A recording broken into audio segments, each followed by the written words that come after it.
إن الحمد لله نحمده ونستعينه ونستغفره ونتوب إليه، ونعوذ بالله من شرور أنفسنا ومن سيئات أعمالنا. من يهده الله فلا مضل له، ومن يضلل فلا هادي له. وأشهد أن لا إله إلا الله وحده لا شريك له، وأشهد أن محمدًا عبده ورسوله. أما بعد، فإن أصدق الحديث كتاب الله، وخير الهدي هدي محمد صلى الله عليه وسلم، وشر الأمور محدثاتها، وكل محدثة بدعة، وكل بدعة ضلالة، وكل ضلالة في النار. عباد الله، حديثنا هذا اليوم عن الغيبة والنميمة، وهما من كبائر الذنوب.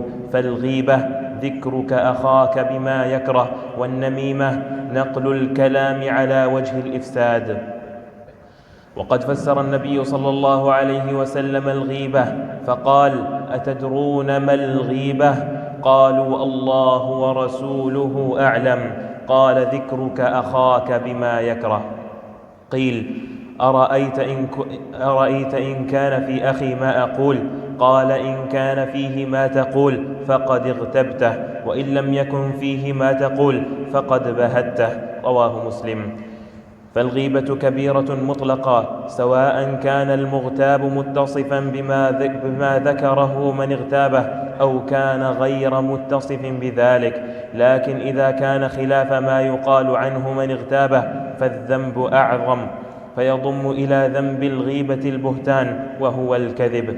وقد جاء تحريم الغيبة في الكتاب الكريم والسنة النبوية الشريفة، فقال تعالى: ولا يغتب بعضكم بعضا، أيحب أحدكم أن يأكل لحم أخيه ميتا فكرهتموه، واتقوا الله إن الله تواب رحيم. والمغتاب يخمش وجهه في الناس. روى أبو داود عن أنس بن مالك رضي الله عنه قال: قال رسول الله صلى الله عليه وسلم: لما عرج بي مررت بقوم لهم أظفار من نحاس يخمشون وجوههم وصدورهم، فقلت: من هؤلاء يا جبريل؟ قال: هؤلاء الذين يأكلون لحوم الناس ويقعون في أعراضهم. وحرم النبي صلى الله عليه وسلم عرض المسلم على أخيه المسلم. فروى مسلم عن أبي هريرة رضي الله عنه قال: قال رسول الله صلى الله عليه وسلم: كل المسلم على المسلم حرام، دمه وماله وعرضه. رواه مسلم. ولما اغتابت عائشة رضي الله عنها صفية رضي الله عنها عند رسول الله صلى الله عليه وسلم، روى أبو داود عن عائشة رضي الله عنها قالت: قلت للنبي صلى الله عليه وسلم: حسبك من صفية كذا وكذا، تعني قصيرة. فقال: لقد قلت كلمة لو مزجت بماء البحر لمزجته. وحذر الرسول صلى الله عليه وسلم المسلمين من الغيبة، فقال: يا معشر من آمن بلسانه ولم يدخل الإيمان قلبه، لا تغتابوا المسلمين ولا تتبعوا عوراتهم، فإنه من اتبع عوراتهم يتبع الله عورته، ومن يتبع الله عورته يفضحه في بيته. وبين النبي صلى الله عليه وسلم أن الغيبة أشد تحريما من الربا. فروى أبو داود عن سعيد بن زيد رضي الله عنه عن النبي صلى الله عليه وسلم قال: إن من أربى الربا الاستطالة في عرض المسلم بغير حق. أما النميمة فهي كبيرة من الكبائر، وهي نقل الكلام على وجه الإفساد، وقد ورد تحريمهما في الكتاب والسنة.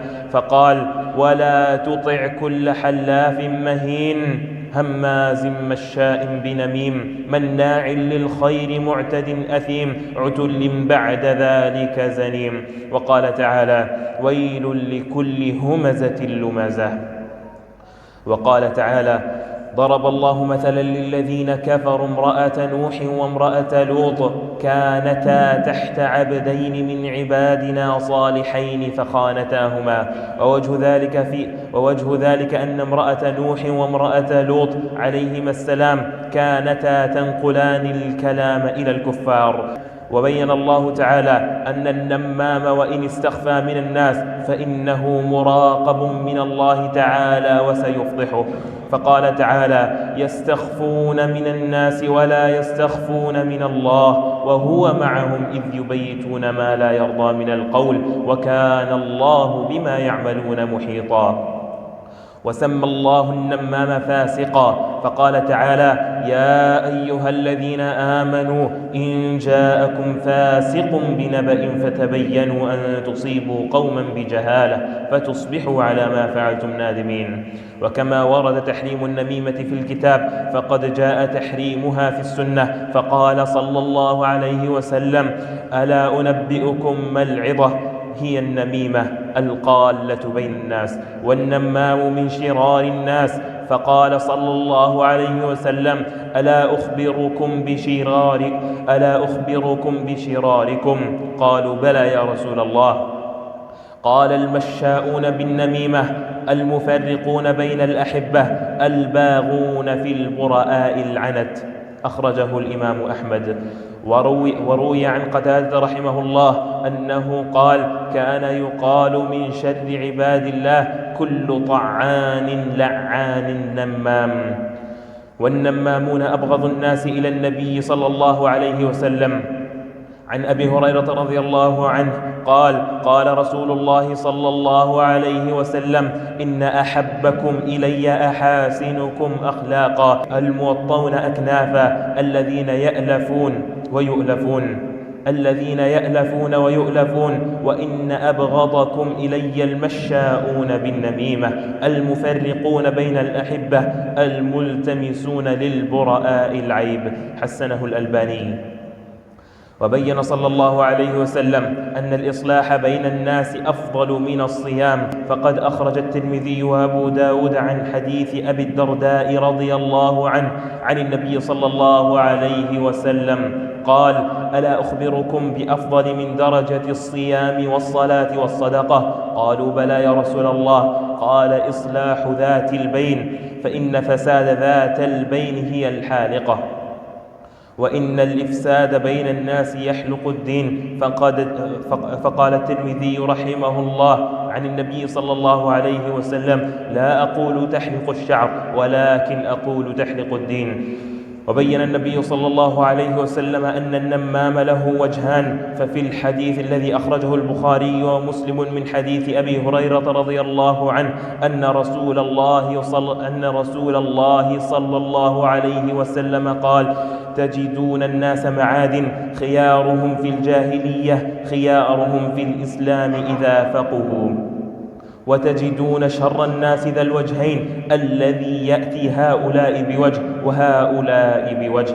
وشر الغيبة والنميمة ما ينقل عن السلطان والعلماء، وهو نوع من النفاق. فقد أخرج البخاري عن محمد بن زياد قال: إن أناسا سألوا عبد الله بن عمر رضي الله عنهما فقالوا: إنا ندخل على سلاطيننا فنقول لهم بخلاف ما نتكلم إذا خرجنا من عندهم. فقال ابن عمر رضي الله عنهما: كنا نعد هذا نفاقا على عهد رسول الله صلى الله عليه وسلم. وقد اجتهد العلماء في تفسير هذا الأثر لما يترتب عليه من البعد عن العلماء الراسخين في العلم وتفريق الجماعة عن ولي الأمر. قال القسطلاني رحمه الله: وذو الوجهين هو الذي يظهر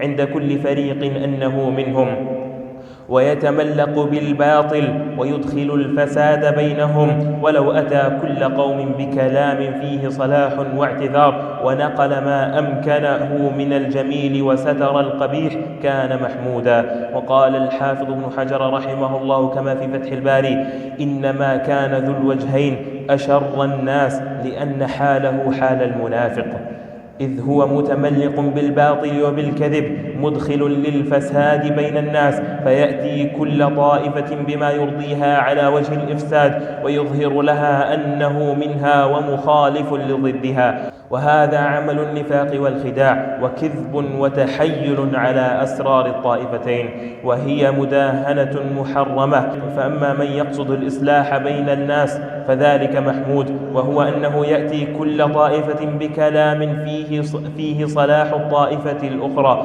ويعتذر لكل واحدة عند الأخرى، وينقل إليها من القول الجميل ما أمكن، ويستر القبيح. أما المذموم فهو بالعكس.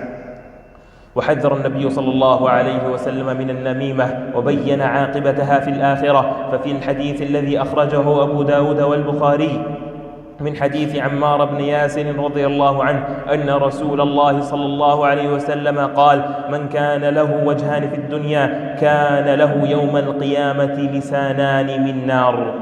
وعقوبة النميمة تكون في الحياة وتكون في القبر. فقد أخرج البخاري ومسلم من حديث ابن عباس رضي الله عنهما قال: مر رسول الله صلى الله عليه وسلم بقبرين فقال: إنهما يعذبان وما يعذبان في كبير، بلى إنه كبير. أما أحدهما فكان يمشي بالنميمة، وأما الآخر فكان لا يستتر من بوله. وبين النبي صلى الله عليه وسلم أن النمام يحرم من الجنة ابتداء. فقد أخرج البخاري ومسلم من حديث حذيفة رضي الله عنه عن النبي صلى الله عليه وسلم قال: لا يدخل الجنة نمام. وفي رواية أخرى: لا يدخل الجنة قتات. والقتات والنمام بمعنى واحد. وقيل النمام الذي يكون مع جماعة يتحدثون حديثا فينم عليهم، والقتات الذي يتسمع عليهم وهم لا يعلمون ثم ينم عليهم. والنمام محل احتقار الصحابة ومن بعدهم.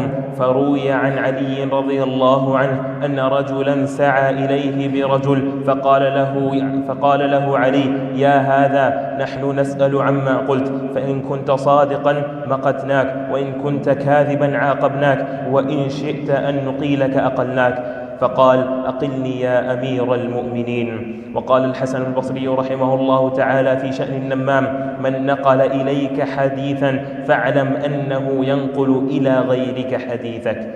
وموقف السلف من أصحاب النميمة معلوم وكثير.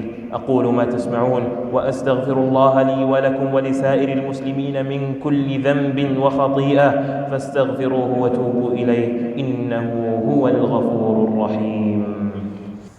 الحمد لله الواحد الأحد الفرد الصمد الذي لم يلد ولم يولد ولم يكن له كفوا أحد. وأشهد أن لا إله إلا الله وحده لا شريك له، وأشهد أن محمدا عبده ورسوله صلى الله عليه وعلى آله وأصحابه ومن اتبعهم بإحسان إلى يوم الدين. أما بعد، عباد الله، الغيبة والنميمة داء عضال كبيرتان من كبائر الذنوب، كما علمتم أدلة ذلك في الكتاب والسنة.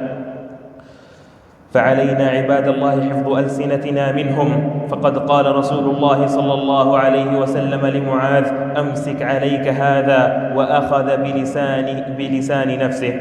واعلموا أن أول من ينزه عن الغيبة العلماء، لأنهم مصدر الشرع، وولاة الأمر لأنهم سبيل تطبيق الشرع وحفظ الأمن. فعلينا أن نرد على دعاة الباطل الذين يزهدون في علمائنا وولاة أمرنا.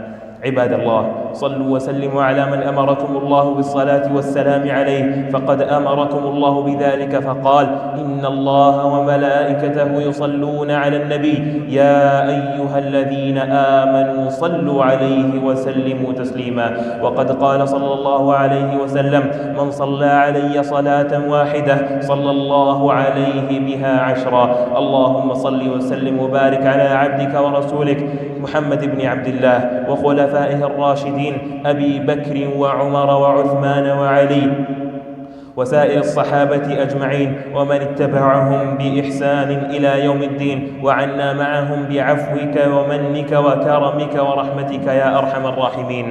اللهم أعز الإسلام والمسلمين، وأذل الشرك والمشركين، ودمر أعداءك أعداء الدين، وانصر الإسلام والمسلمين. اللهم اغفر ذنوب المذنبين، واشف مرضانا ومرضى المسلمين، وارحم موتانا وموتى المسلمين، وعاف مبتلانا ومبتلى المسلمين يا رب العالمين. اللهم أيد جنودنا المرابطين في كل مكان بنصرك وتأييدك. اللهم اجعل جهادهم في سبيلك سميع الدعاء يا رب العالمين. اللهم وفق إمامنا خادم الحرمين الشريفين سلمان بن عبد العزيز لما تحبه وترضاه. اللهم احفظه بحفظك واكلأه برعايتك، واجعل عمله برضاك يا رب العالمين. اللهم وفق نائبه وولي عهده وكل من آزرهما على الحق يا رب العالمين. اللهم وفق أئمة المسلمين في كل مكان. اللهم وفق أئمة المسلمين في كل مكان للعمل بكتابك وبسنة نبيك صلى الله عليه وسلم، واجمع كلمتهم على الحق يا رب العالمين. ربنا لا تزغ قلوبنا بعد إذ هديتنا، وهب لنا من لدنك رحمة إنك أنت الوهاب. ربنا آتنا في الدنيا حسنة وفي الآخرة حسنة وقنا عذاب النار. سبحان ربك رب العزة عما يصفون، وسلام على المرسلين، والحمد لله رب العالمين.